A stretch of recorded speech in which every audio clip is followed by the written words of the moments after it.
Olá, seja bem-vindo ao Band Entrevista. Faltam um pouco mais de 8 meses para o primeiro turno das eleições presidenciais em 2 de outubro de 2022 e o bastidor da corrida presidencial já está a todo vapor. Entre os declarados e os possíveis, a disputa tem hoje 12 pré-candidatos à presidência. E a peregrinação pelo Brasil já começou. Neste sábado, o ex-governador do Ceará e ex-ministro Ciro Gomes, do PDT, que é pré-candidato declarado, esteve em Uberlândia para uma roda de conversas com apoiadores e lideranças da região. O Band Entrevista acompanhou a visita e o jornalista e apresentador do Bora Minas, Victor Albergaria, conversou com Ciro Gomes. Com você, Victor. Pois é, Ricardo, estamos aqui no plenário da Câmara Municipal de Uberlândia, onde o Ciro esteve nesta manhã e ele já está, inclusive, com a gente aqui. Obrigado por conversar com a Band, Ciro. É um prazer muito grande, Vitor. Um abraço a toda a gente querida de Uberlândia e de todo o triângulo onde chega a nossa Band. Pois é, a Band ela tem um sinal bem extenso, ela pega todo o triângulo, parte do Centro-Oeste Mineiro, Alto Paranaíba, Noroeste. O que você destaca dessa nossa região? Eu vi você, inclusive, conversando com a imprensa sobre Uberlândia, a produção animal em Uberlândia, o café de Araguari, nós temos também Patos de Minas e Unai. O que você destaca principalmente os potenciais econômicos da região? Veja, vocês têm aqui um epicentro, um dos centros da dinâmica econômica mais exitosa do Brasil. Isso não quer dizer que vocês não têm problemas e nem que não têm potenciais que poderiam fazer dessa região muito mais ainda progressista, a bem de vocês e a bem do Brasil. Deixa eu explicar o que é que eu estou falando.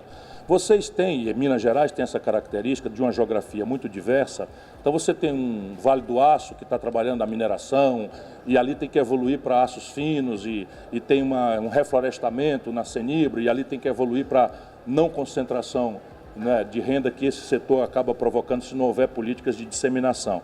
Aqui a tradição é agropastoril.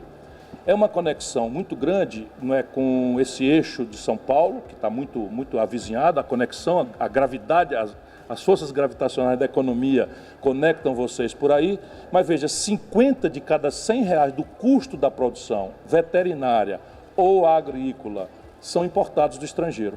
E aí você tem o dólar sobe, aí tem uma sensação de que o preço de exportação melhorou, e a renda do ano passado no setor agropastoril caiu 8%. Por quê? Porque na hora que o dólar sobe e melhora o preço de exportar, sobe tudo nos insumos. Internamente, pela loucura das políticas de preço da Petrobras, fretes e etc, energia elétrica, mas externamente, porque o Brasil, de forma imprudente, descuidada, sem planejamento, isso é que eu quero conversar com o empresariado brasileiro, para a gente discutir as coisas com inteligência e não com ideologia tosca que não bota ninguém para frente. Faz sentido um país como o Brasil importar fertilizante? Quando tem uma fábrica de fertilizante, como tem aqui perto em Uberaba, você importar ureia, importar fosfato, importar quando o Brasil tem todos esses princípios ativos, não faz sentido. Nós estamos importando semente de milho. Aí você compra a semente de milho contando o caroço, a unidade é o caroço, paga R$350 e quando colhe a saca de milho de 60 quilos não paga meio saco de semente selecionada. Estou dando exemplo, toda essa agricultura moderna de precisão, que extraordinária que vocês têm aqui, 100% importados os implementos agrícolas. Portanto, eu tenho um projeto de industrializar novamente o Brasil e um dos complexos mais importantes para o qual peça a atenção dos produtores rurais é o complexo industrial do agronegócio. Sabe, verticalizar, produzir aqui no Brasil em real, não é tudo que a gente puder produzir, ajudando a superar o problema tecnológico, os problemas de escala, os problemas de financiamento, que é uma coisa que eu sou bastante treinado em fazer. E depois, você sabe que o máximo de agregação de valor que a gente faz no Brasil da soja é o esmagamento, que é um processo mecânico e já é feito 100% por multinacionais. Não faz sentido. Ciro, um dos seus grandes pilares, claro, na campanha é a economia. Eu peguei até alguns pontos do seu plano de governo em 2018. Eu acho que tem muita coisa lá que ainda continua atual. Por exemplo, a sua defesa da reforma fiscal, tributária e previdenciária. Na campanha, esse foi um dos motes do atual governo que seriam prioridades. Passaram-se 4 anos, mudou-se o comando do Congresso e essas pautas não foram aprovadas. O que garante, caso você ganhe a eleição no mês de outubro, que essas pautas conseguirão ser discutidas no Congresso, até porque há muito poder na mão do Congresso e às vezes senta-se em cima de algumas pautas que são importantes. Qual que é o caminho das pedras aí? A única garantia de que discurso político do Brasil não vai virar isso que virou, uma decepção, uma mentirada, uma propaganda que fala o que o povo quer ouvir, é se nós entendermos juntos, fazer da campanha um exercício educativo, pedagógico, com exemplos, com paciência para explicar, fazer uma metáfora, fazer uma comparação, para que o povo entre nessa jogada, não agora na eleição, mas depois. Deixa eu explicar para você e para o nosso telespectador do Triângulo, da Band. O que está errado no Brasil, Vitor, não está errado porque tinha um manual de fazer certo e os caras em Brasília são tão safados e incompetentes que faz tudo errado de propósito. Não é, não. É que enquanto nós todos perdemos com esses sistemas injustos, perversos, tem uma meia dúzia de brasileiros que mandam e desmandam do dia seguinte da eleição e estão ganhando muito dinheiro. 5 bancos, meu irmão, no país controlam 85% das transações financeiras. E faz 30 anos que o Brasil tira de quem produz, de quem trabalha pela taxa de juros, a maior do mundo há 30 anos. Então essa gente é que não quer que mude. O sistema tributário brasileiro é um dos mais loucos do planeta Terra, mas não é porque tecnicamente a gente não possa fazer. Vamos tomar um exemplo prático aqui para não cansar muito vocês. O consumidor brasileiro paga hoje uma carga tributária de 40%. Uma dona de casa, uma pessoa da favela, que tem um telefone celular ou que liga um ponto de energia ou a sua TV, paga 40% de imposto na comida. E sem nem saber por quê, porque nós adotamos no Brasil um sistema de cobrança indireta. Para quê? Para que os super ricos do país não paguem nada. O Brasil é um de 2 países no mundo que não cobra imposto sobre lucros e dividendos empresariais. E como fazer o Congresso trabalhar junto com o presidente? Vou dizer, trazer o povo para a jogada. Primeiro, não fazer das eleições um jogo de Chico Maria contra Manel. Nós temos que botar em jogo ideias. Eu estou dizendo aqui que vou cobrar um imposto sobre lucros e dividendos. A turma que não paga imposto, e eu cobrei quando fui ministro da Fazenda do Itamar, você arrecada 60 bilhões de reais, 70 por ano. Aí eu começo a dizer de onde é que vem o dinheiro para eu botar a criançada numa creche que preste, numa escola de tempo integral, como nós fazemos no Ceará. Por que a gente não vai fazer isso se não botar o povo na jogada? Eu tenho que transformar a eleição numa disputa de ideias e não de personalidades ou de lambança, porque o Lula é o campeão da lambança. Ele não é responsável por nada do que aconteceu aí. Arrebentou o país, quebrou o país, impôs a Dilma, que quebrou o Brasil, e essa crise que está aí foi o PT que produziu, não foi o Bolsonaro. O Bolsonaro está agravando, mentiu que ia resolver, se entregou para a ladroeira que denunciou, e com a mesma gente, o Valdemar Costa Neto, que é o presidente do partido do Bolsonaro, eu rio para não chorar, era do PL e o Lula deu o DENIT para ele roubar, e ele foi preso e condenado no Mensalão. Pois bem, o mesmo cara que estava com o Lula no Mensalão agora manda e desmanda no Bolsonaro. A gente tem que mudar isso, então, propor as ideias e não esse negócio de Chico, Maria ou Manel. Depois, aproveitar os 6 primeiros meses, a hora da reforma é a hora mágica que o presidente sai forte, recém-eleito, porque os deputados, mesmo da oposição, respeitam o presidente que acabou de ser eleito. E o Fernando Henrique jogou essa numa data fora, o Lula jogou essa data fora, o Bolsonaro jogou essa data fora. Eu proporei nos 6 primeiros meses. Segundo, não negociar em Brasília em gabinete fechado, onde a linguagem a gente já sabe, é a ladroeira, é a emenda do relator, é o orçamento secreto, é a roubalheira, é o Lira e tal, essas coisas. Como é que eu vou fazer? Eu vou negociar com os políticos, o quem o povo elegeu, eu não quero ser ditador do Brasil. Por favor, meu irmão, tome cuidado com o deputado que você eleger. O que você eleger é com ele que eu vou negociar.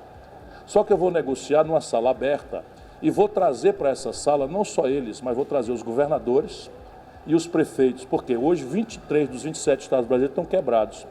Eu vou, por exemplo, libertar Minas Gerais desse acordo draconiano de dívida que fez Minas Gerais ser enfraquecida e não ter mais protagonismo na política brasileira. Isso está sendo muito ruim para o Brasil. E eu tenho a conta toda, só os direitos minerários da Codemig, eu troco que são direitos minerários que têm um valor econômico muito grande, mas não são financeiros, não são recebíveis de hoje. Mas a União tem cacife para isso, para quem conhece o ramo como eu, de antecipar esses valores de direitos minerários, ficar com isso para a União e liquidar a dívida de Minas ou reduzi-la. Em seguida, com esse pacto, eu quero que no fim, o que restar de impasse, combinando com todo mundo, eu vou mandar as reformas a direto voto do povo brasileiro. Aí eu digo como é que muda. Porque se eu estou propondo que vou cobrar imposto sobre as grandes fortunas, plebiscito, o mundo inteiro faz assim. Por quê? Porque o plebiscito traz o povo. E aí a gente faz 3 meses, ainda durante os 6 primeiros meses, a gente faz 3 meses de campanha.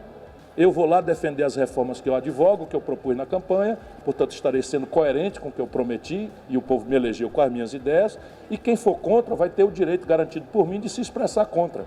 Como eu vou apresentar as melhores propostas e vou dar o resultado disso, eu vou ganhar por 90-10. Não duvide disso. Ciro, eu queria trazer um ponto importante também, que eu acho que uma das maiores agruras do brasileiro é a questão da geração de emprego.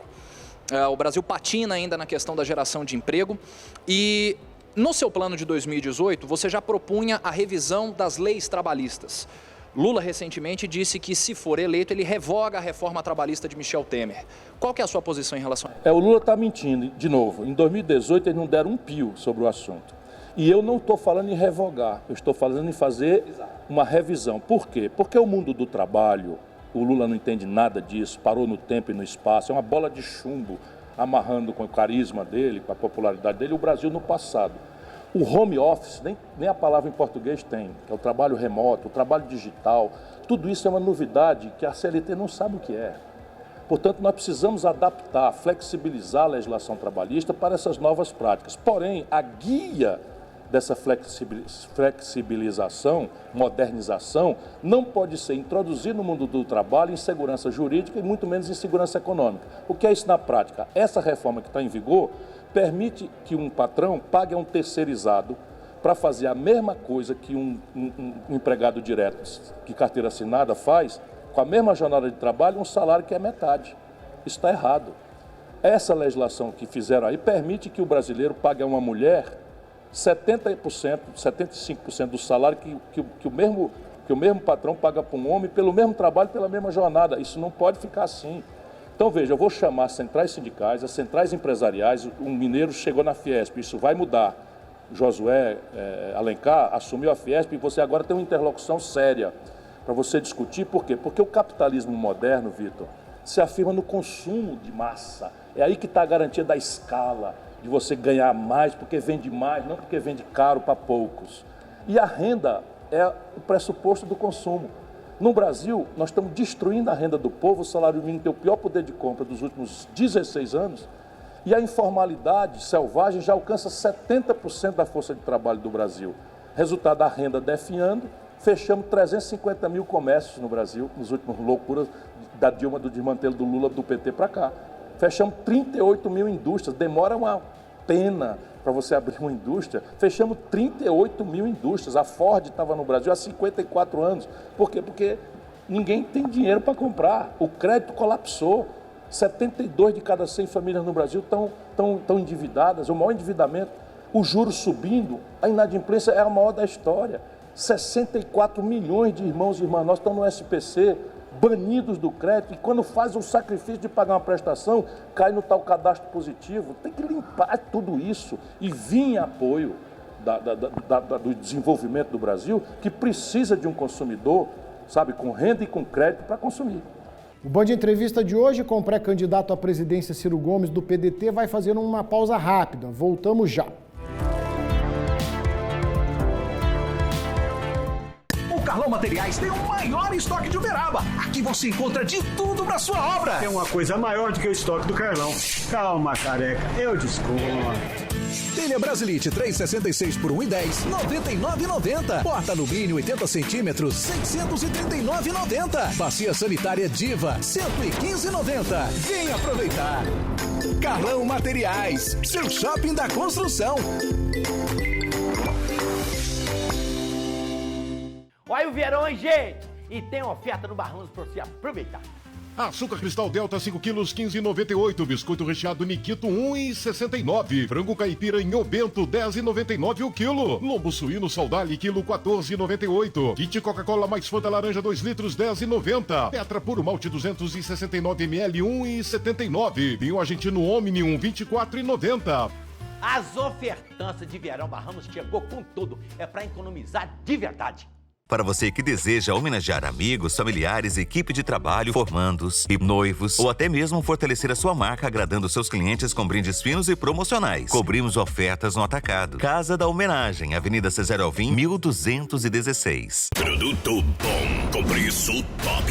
É na Barão dos Pisos, as melhores ofertas para você fazer sua reforma ou construção. Toca pra Barão. Piso extra 46 por 46, 24,90. Porcelanato extra Carrara, acetinado 55,90. Revestimento branco grande formato 23,90. E neste mês tudo em 12 vezes sem juros. Barão dos Pisos, um jeito fácil de construir. Avenida Barão do Rio Branco, 1570, Uberaba. Carne de zebu, tá no picadinho, tá nos pratos mais gostosos. Tá no ensopado, tá no prato simples, tá no gourmet. Tá tá na mesa do Brasil. Carne de zebu, naturalmente saudável. Hotel Paraty Minas. Sua melhor opção de hospedagem em Uberlândia. Um ambiente aconchegante e acolhedor. Pronto para garantir aos seus clientes conforto e segurança. Com um charmoso restaurante aberto todos os dias, no almoço e jantar. Além de salas de convenções e buffet completo para eventos. Hotel Paraty Minas. Porque para nós, o mais importante é a satisfação de nossos clientes. Supermercado Bom Preço, o lugar de fazer economia. Confira as ofertas para esta sexta, sábado e domingo, ou enquanto durarem os estoques. Costela gaúcha, R$19,99 o quilo. Coxa e sobrecoxa, R$8,99 o quilo. Paleta ou músculo dianteiro, R$26,99 o quilo. Cerveja Heineken 250ml, R$2,99 a unidade. Sabão Tixan IP Sensações 1 quilo, R$7,49 a unidade. Estas e outras ofertas no Supermercado Bom Preço. Há 21 anos, no coração do bairro Morumbi. Estamos de volta com o Band Entrevista, hoje conversando com o pré-candidato a presidente Ciro Gomes do PDT. Vitor Albergaria, voltamos com você. Ciro, você disse que vai sentar, caso eleito, e chamar os governadores para conversar. A gente não pode deixar de falar, claro, que você esteve essa semana com o Calil, né? O Calil ele é pré-candidato também ao governo mineiro pelo PSD. Caso ele saia candidato, você pensa realmente em apoiá-lo? E eu queria que você também falasse sobre Zema. Como você avalia a gestão do governador Romeu Zema em Minas? Veja, o Palácio Tiradentes, deixa eu dizer isso com o maior amor, carinho, respeito e humildade. O Palácio Tiradentes, a partir do Fernando Henrique, mas com Lula foi a mesma coisa, virou uma usina de destruição de liderança, se vocês repararem. Não é? Minas Gerais foi enfraquecida politicamente, na minha opinião, de propósito, assim como o Rio Grande do Sul. E nunca mais conseguiu produzir uma liderança nacional porque as finanças de Minas Gerais estão muito precarizadas. O Zema entra com uma lógica crítica, porque vem em cima da debacle do governo do Fernando Pimentel, que governou com o Lula e com o PT e com a Dilma, e para você ver como aquilo é um projeto. Fernando Henrique e Lula, nesse aspecto, a mesma coisa. E o Fernando Pimentel, que é uma boa pessoa, também eu conheço bastante bem, saiu desmoralizado, sem merecer, com confusões, etc, etc, porque as finanças de Minas foram destruídas.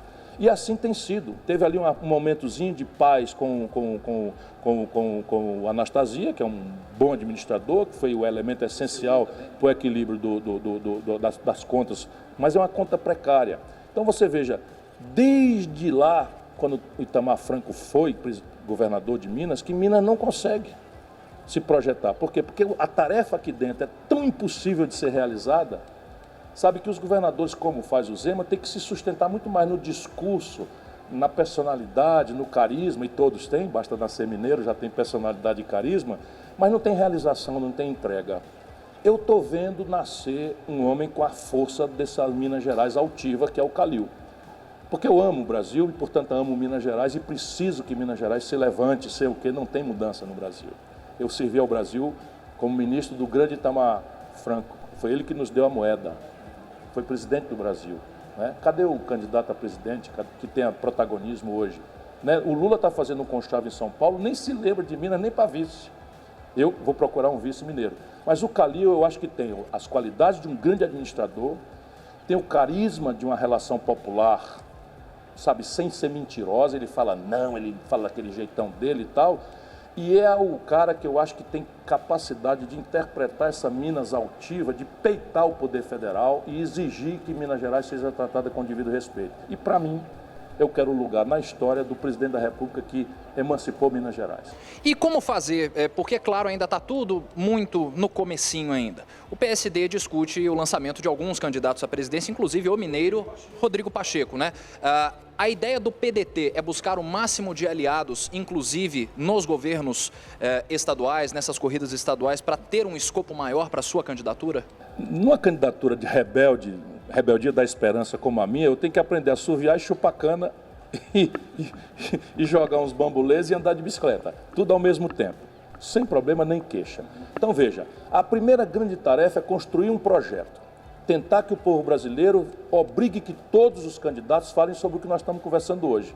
Problema de emprego, de salário, de juros, de sistema de impostos, de previdência, etc., que é muito chato esses assuntos. Mas se a gente não discutir, vai ficar tudo como está.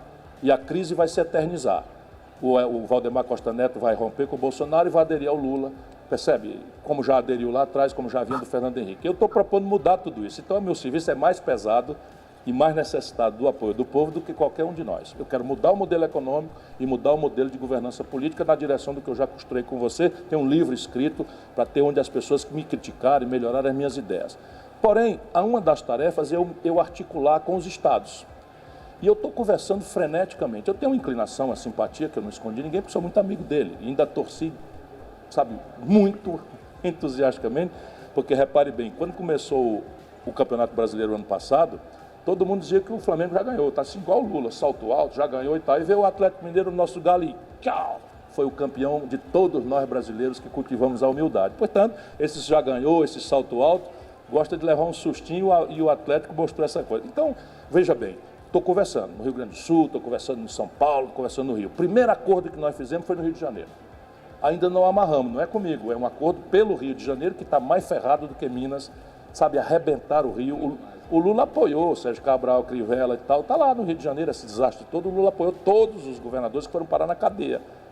Isso que eu estou querendo dizer não é por nada, meu irmão, não é possível que a lambança do Lula, a conversa bonita do Lula, vá fazer a gente esquecer o concreto, o real. Ele impôs a Dilma para nós, arrebentou a economia do Brasil, podreceu a política do Brasil e destruiu o nosso país e pronto, vai voltar aí agora só porque a gente votou no Bolsonaro para protestar contra ele.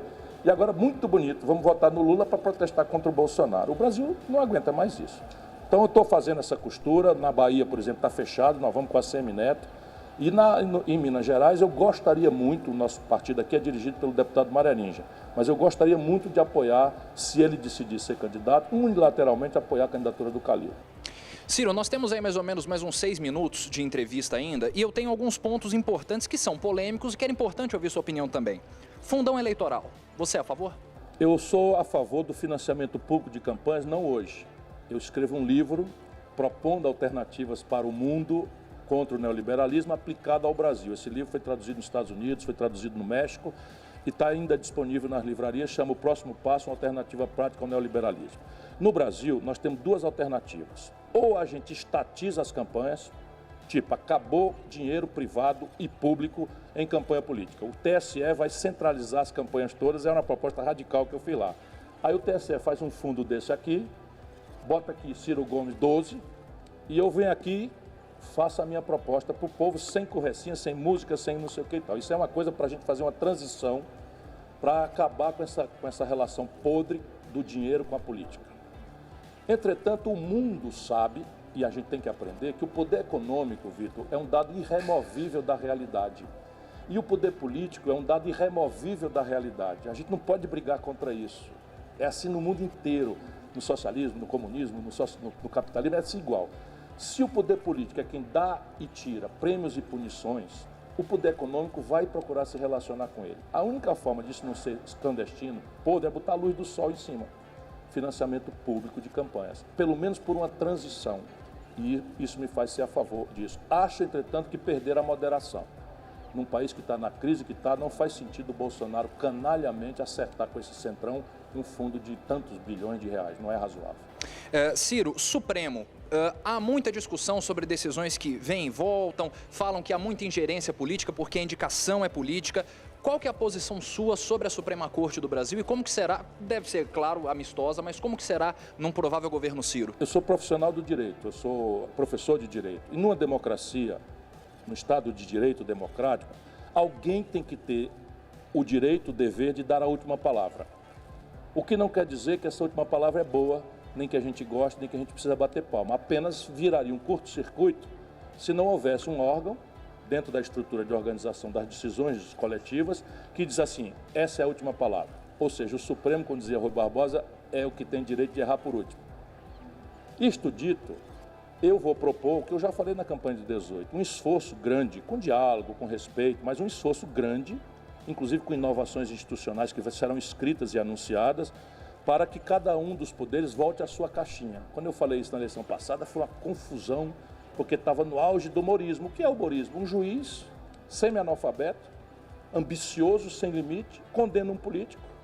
Eu estou falando só da questão da república. Condena um político e vai ser ministro do político na primeira eleição que acontece meses depois da condenação e sai do governo e vai trabalhar para uma multinacional cuja grana passa para ele 3 milhões e 600 mil reais em apenas 11 meses e o faturamento dessa multinacional é administrar a massa falida das empresas que ele, Moro, quebrou na Operação Lava Jato. Quando eu chego numa universidade estrangeira, eu vivo circulando em universidade estrangeira, que eu conto isso, ninguém acredita. Tamanha barafunda, eu digo, isso vocês não sabem a melhor. Esse camarada se apresenta agora e candidato a presidente do Brasil. Não sabe absolutamente nada da vida brasileira, nunca administrou um pé de bodega e acha isso. Por quê? Porque houve essa confusão, né? Hoje o prefeito municipal do interior do Brasil tem um co-prefeito que não foi votado, que é um garoto bem intencionado, mas recém-formado, fez um concurso e vai lá como membro do Ministério Público a dizer o que é que pode e o que é que não pode e a enxovalhar a honradez do prefeito, do vereador e tal. Isso tudo vai acabar. Isso tudo vai acabar por quê? Porque eu tenho coerência moral para dizer, porque eu ajudei a construir o Ministério Público Independente como constituinte de 88, ainda no estado do Ceará, mas influenciei no debate. É fundamental que o país recupere a credibilidade do judiciário. É fundamental que o judiciário pare de fazer política. Percebe? Veja um exemplo agora. Os políticos resolveram estabelecer que a última palavra já não é mais do judiciário. A nossa imprensa chama de PEC do precatório, nós chamamos de PEC do calote. Sabe o que é isso? Um aposentado prejudicado pelo governo foi na justiça, passou 10, 12, 15 anos, gastando um tempo que não tem mais para o governo pagar o que ele devia para ele. Ganhou. Quando aquilo ganha, vira um negócio chamado precatório, que é ótimo para pagar. Não tem mais recurso, tem que pagar. Os políticos inventaram um negócio que é uma PEC que diz assim, não, esse daí é para pagar só em 30 anos. O senhor continua defendendo o fim do teto de gastos? Por uma circunstância, não existe essa jabuticaba nem na literatura e nem em nenhum lugar do mundo. Mas eu topo discutir um teto de gasto como eu fiz no Ceará. Como é que eu fiz no Ceará? O teto de gasto é só para o gasto corrente. O investimento, que é para o povo, fica sem teto. Se eu melhorar a receita, se eu cortar a despesa, sobra mais dinheiro para fazer saúde, para fazer educação. No Brasil fizeram o quê? O teto de gasto é só para educação, saúde, segurança, as coisas que interessam para o povo, e deixar o juro para os barões dos bancos livre do teto de gasto. E sabe qual é a maior despesa do orçamento brasileiro? Juro. Rolagem de dívida e amortização. Quer ver a seriedade deles? Vamos propor um teto de gasto para tudo.